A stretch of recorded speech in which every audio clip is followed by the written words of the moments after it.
Imagine smoke rising before dawn. The altar is still warm from yesterday's offerings. Ash clings to stone. The priests move quietly, deliberately. This is not chaos. This is order. This is covenant. Leviticus 7 brings us deeper into the sacred system of offerings first introduced earlier in the book. But here, the focus sharpens, not on the worshiper alone, but on the priests who stand between God and the people. The chapter begins by revisiting the guilt offering, a sacrifice for wrongs committed, for debts owed, for holiness violated. Unlike casual regret, this offering carries weight. It is costly. The animal's blood is thrown against the altar, the fat is burned, the best part given to God. But the meat, that belongs to the priest. It must be eaten in a holy place, nothing careless, nothing wasted.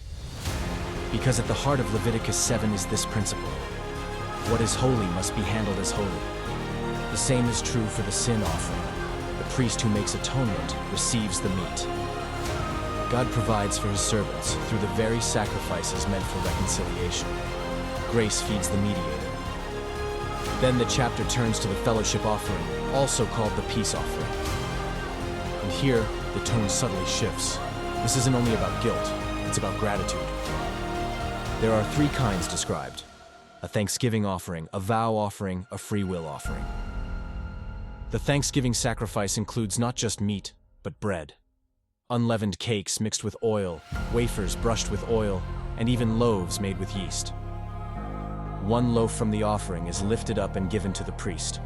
The rest becomes a sacred meal shared between worshiper and priest. This is communion. This is celebration. But even in celebration, there are boundaries. The meat must be eaten the same day if it's Thanksgiving. If it's a vow or free will offering, it may be eaten the next day. But by the third day, anything left must be burned. Why? Because worship is not to decay into carelessness. What is offered to God cannot be treated as leftovers. Then comes a sharp warning. Anyone ceremonially unclean who eats from the fellowship offering must be cut off from the people. Holiness is not symbolic here. It is guarded. Contamination matters, and two things are strictly forbidden: fat and blood. The fat belongs entirely to the Lord. It represents the richness, the best portion. And the blood is life. It is sacred. To consume it is to profane what God has reserved for himself. Finally, the chapter closes by clarifying the priestly portions. The breast of the fellowship offering is waved before the Lord and given to Aaron and his sons. The right thigh is presented as a contribution. These become a lasting ordinance, God's provision for those who serve him.